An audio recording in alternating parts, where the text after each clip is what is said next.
Hello besties, welcome to my last video of the year, which is my January setup in my bullet journal for 2025. I am super excited to share with you guys this theme. I think it turned out super cool, but I wanted to say before I get into it, I am currently filming this voiceover in the middle of a thunderstorm, and honestly I love the ambiance personally, but if you hear a little bit of background noise, that's probably thunder outside, and I'm just really enjoying it, okay? But anyway, let's get into the setup. So I was thinking of different ideas that I wanted to do for my January theme, right? I'm always having a couple different ideas in my mind. I mean, sometimes I have no idea at all, and I'm just kind of scrambling last minute, but I had a couple different thoughts that I was debating for January, and one of which was recreating my temple theme that I did a couple of years ago. I think it was 2021, maybe 2022. I don't remember. They all kind of blur together at this point. But anyway, I wanted to do something kind of red like that theme was. It was just an idea, you know, floating around. Then I decided I wanted to do something kind of dragon themed because I just recently read When the Moon Hatched, which if you guys don't know, I do have a book channel called Sophie. I'll be talking about that book over on that channel a lot. It is one of my favorites from the year. I'm obsessed with that book so much, but that book has a lot of dragons in it, and so I was really inspired by dragons. And also Onyx Storm by Rebecca Yarros comes out in January, which is the third book in the Fourth Wing series. So basically I'm going to be reading a lot of books about dragons, and I was thinking about doing that for my theme idea, but in the end I kind of settled on what we have, I guess, as real life dragons, which are snakes, because I found out that for 2025, for the Chinese or Lunar New Year, it is the year of the snake. And so I thought, well, that's kind of perfect, you know, it kind of fits with the Lunar New Year, which happens at the end of January, and I've never drawn snakes before, and I've never done a whole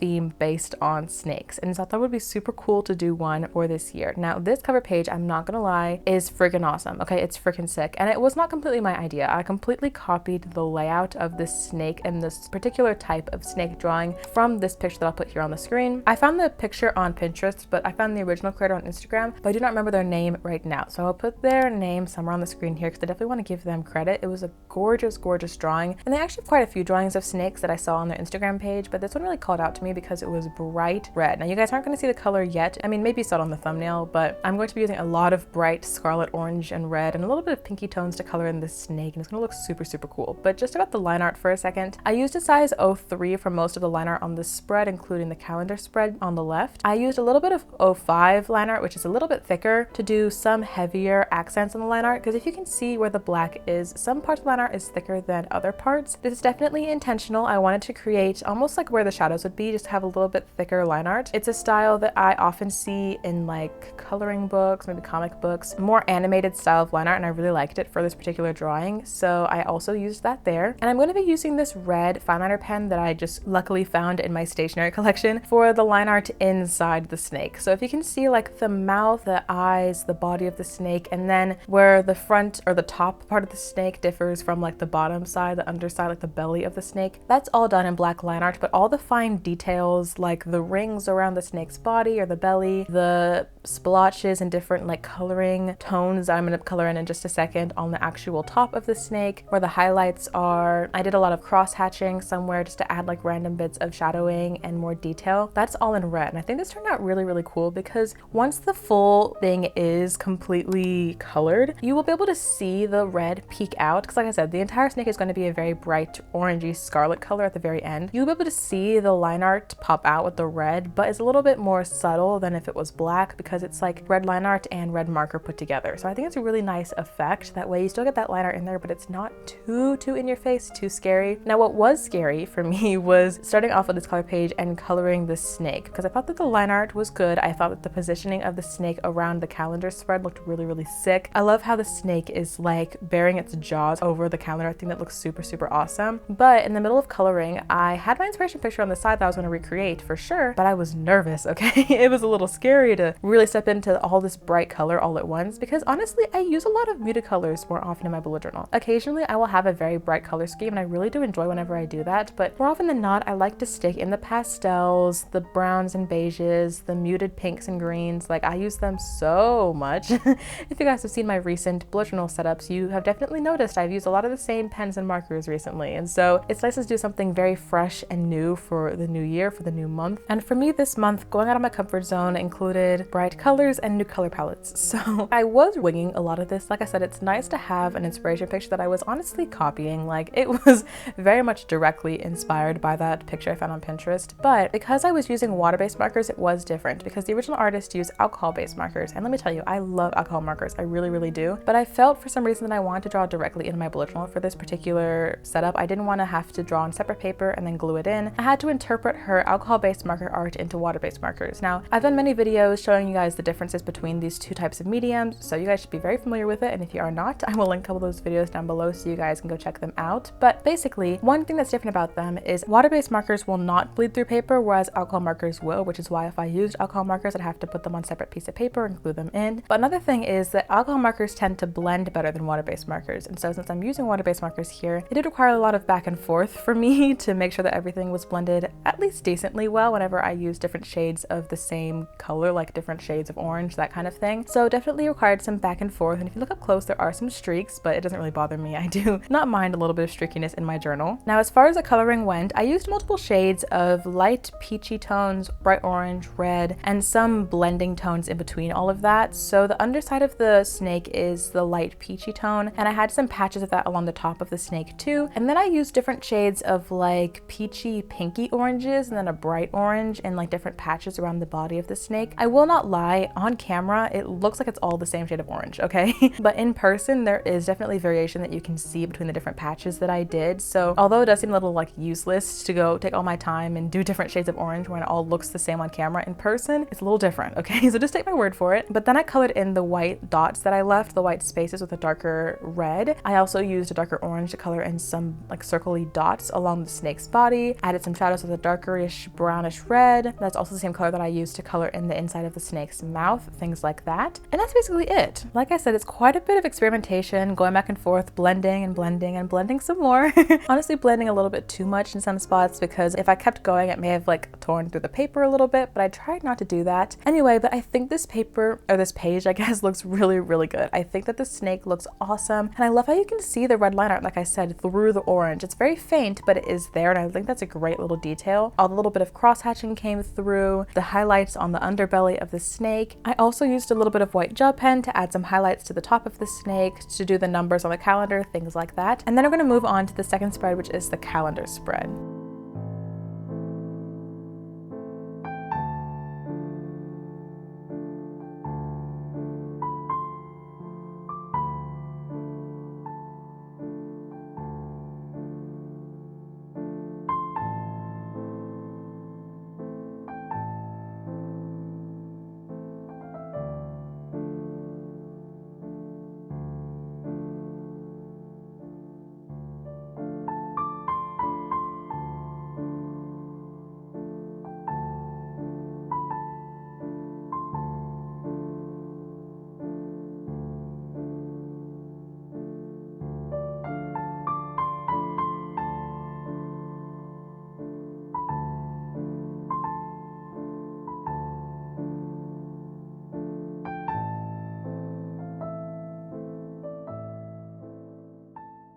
So for the calendar spread, I did something pretty new, at least for me, in that I kind of wasted an entire spread just for art. And I wouldn't really call it, oh, there's the thunder. I wouldn't really call it a wasted spread because I think it is a beautiful spread. I'm really obsessed with how this turned out, but there is no purpose for productivity on this spread. Usually what I like to do is balance the space for like trackers, to-do lists, goal boxes, things like that with artwork around the page so that every little page has a little bit of pretty artwork and some design on it, but it's also useful. However, in this case, this is just a spread for your eyes and your eyes alone, okay? There is no usefulness on the left side. All the tracker is on the right, but that's totally okay. It's a new layout. I'm trying it out. I think it looks super, super cool. So basically on the left, I'm gonna have this huge snake that's kind of coiling around, going upwards. Here is the inspiration picture that I pulled up on Pinterest for this particular pose. I only used the pose in this picture. I still use the same coloring techniques as I did on the cover page, but it was honestly super satisfying. Now that I knew the rhythm, the technique I was using, the style I was going for, it was much easier to do this second snake than the first one.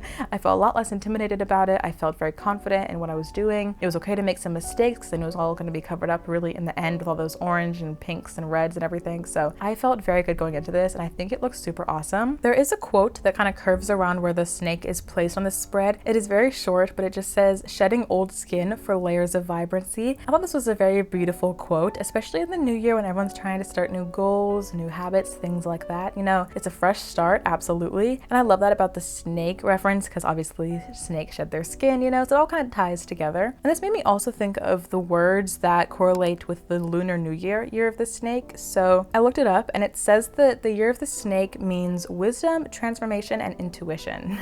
I don't know how wise or intuitive I am, but hopefully 2025 is a year of transformation for me and definitely a year of wisdom. Let's hope.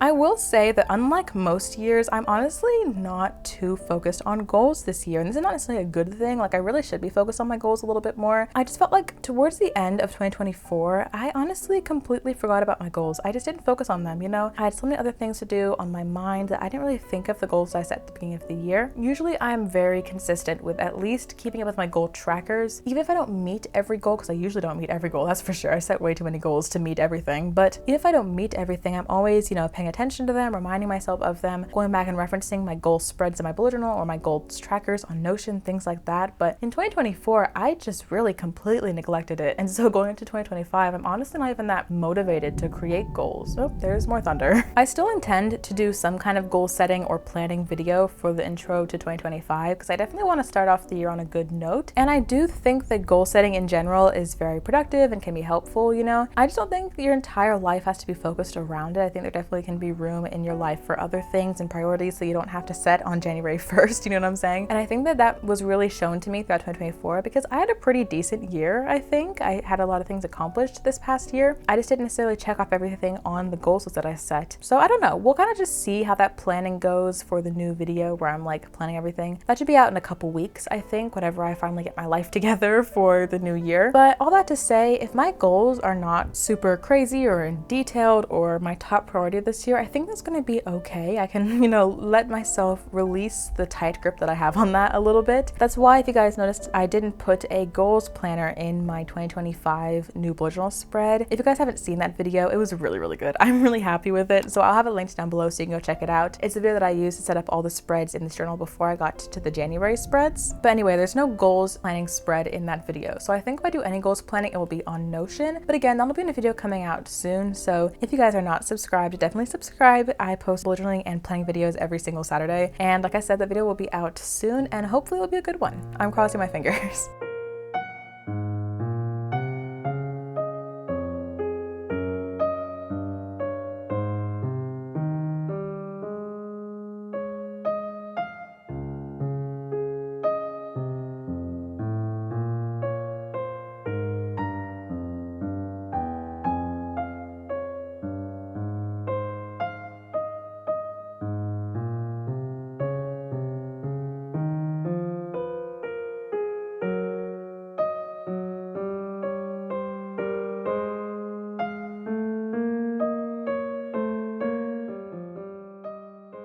So now we're in the final spread of this setup, which is going to be my weekly spread for the first 16 days of January. Now, that is definitely a weird number of days. Usually I obviously do weekly spreads by week, right? But I'm actually moving back to college on the 16th of January. And then I'm gonna go on my second vacation in January. So I'm going to visit my friend who lives in Nashville in the beginning of January. And then I'm also going to go on the second trip right before the new semester starts when I go with the hockey team because I'm in the media club for hockey. It's this whole thing. Anyway, but I'm traveling a lot in the first 2 weeks of January. And then I'm moving back to college, and then college starts again on the 21st. So there's definitely a lot going on, and I figured that I wouldn't have, oh, and now the rain is really picking up. Can you guys hear that?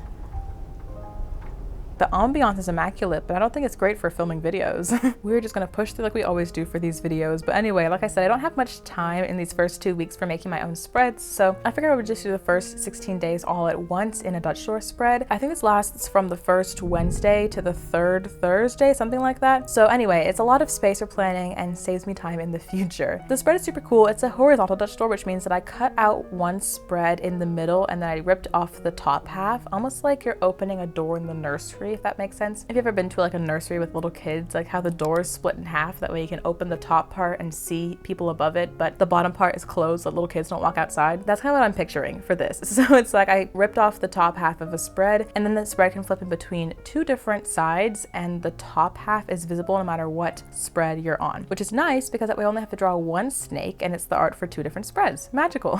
So the last snake in this setup is this one that's kind of like curving down, kind of slithering down over the weeks. I'm using inspiration from this picture here on the screen. Again, just taking the shape, I guess, from this one, and I'm still using the same art technique from the first one. Then on the right, I have a calendar just for reference, and then I'm gonna have a spot for my to-do list over the first 2 weeks. Now, usually I'd put in an academic planner, but because school isn't gonna start by the time this weekly spread is over, I won't be using that yet. But in the following weeks of January, I will put an academic planner in the weekly spreads because obviously I need one for when I go back to college. Now, I usually do academic planners on the monthly scale, but because half of the month isn't in college, I figured that was just gonna be a waste of space. So I'll just do it on the weekly spreads and that'll be enough for me. And then in February, you will see my full academic planner come back in its full swing when my college semester is really getting back into it. I honestly feel like I change my style a lot per month in my bullet journal. I feel like I do have a pretty steady like art style that I like to use. Maybe it's my style of line art or the way that I like to color things in. Whatever it is, I feel like if you put a bunch of artists side by side, you might be able to pick out my art just if you watch me enough or, you know, see a lot of my videos or something. I don't know. That rain is crazy. Anyway, but I do think that I like to change my style up a lot on different themes or different spreads because I take inspiration from a lot of different people across the internet. So I, you know, get a lot of different types of art thrown my way and I interpret it in my own form or fashion in my journal. I'm saying that because I feel like I go back and forth between, quote, in my comfort zone themes, like my December theme was very much in my comfort zone with its light colors, very simple line art, things like that. And I also do themes like this that are kind of out of my comfort zone, like very bright neon orange snakes, like, or maybe it's like reddish snakes, I don't know, depending on the lighting, but yeah, it's kind of bright, it's different. And honestly, this is a very minimal setup, all things considered. If you took out all the different like random dots everywhere and the snakes, like the line art and bare bones of these spreads are very, very minimal, very simple. That's totally okay. I feel like I really leaned into the minimalism in my opening setup for my bullet journal for 2025. Again, if you guys watch that video, you guys will understand. There was definitely a lot of art in that video, but the bare bones and just the line art themselves of the setup were very, very simple, very, you know, straightforward, easy, not too crazy. So I have been liking that recently by just having very simple line art, simple shapes, and leaving a lot of room for the artwork to really shine through. We'll see in 2025, you know, what my art style, you know, transforms into over the next couple of months, what I like to lean into, what I don't like to lean into. I feel like I used a lot of alcohol markers throughout 2024, so we'll kind of see if that continues into the new year or not. I'm really curious to see how it goes because recently, if you guys saw my flip through video at least, you know that I have been in a bit of a creative slump in the past like 6 months or so. There definitely have been a lot of really cool spreads that I made that I'm really proud of, but there also have been a lot of them that I was kind of about, you know. And I said this before too, but I think that my peak of bullet journaling was probably somewhere around like 2022-ish,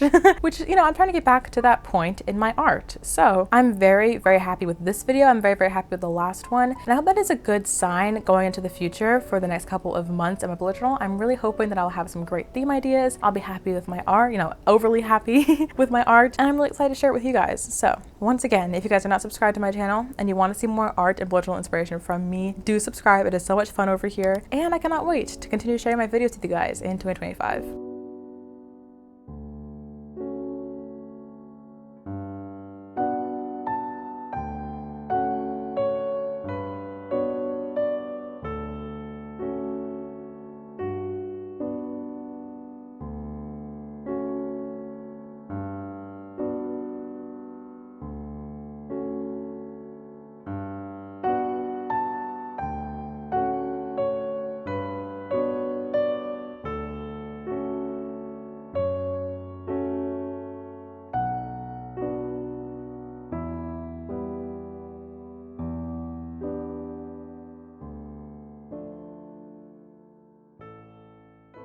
Well, the thunderstorm is going strong, but we are finally at the flip through. I hope that the audio hasn't been too crazy in this video and kind of messed you guys up, but I am so happy with this theme. I think it looks super, super awesome. And I hope you guys really enjoy the final product. As always, I post every single Saturday, so subscribe once again if you want to see more from me. And I do have an online shop where I sell an undated bullet journal. I sell printables, at least a couple printables, things like that. So that'll be linked down below. It's just themangostudio.com. I'd love if you want to go check that out as well. I hope you guys have the most amazing January. Comment below what your theme is if you bullet journal, and I will see you guys next week for my reading journal for 2024. I'm super excited for that setup, and I will see you then.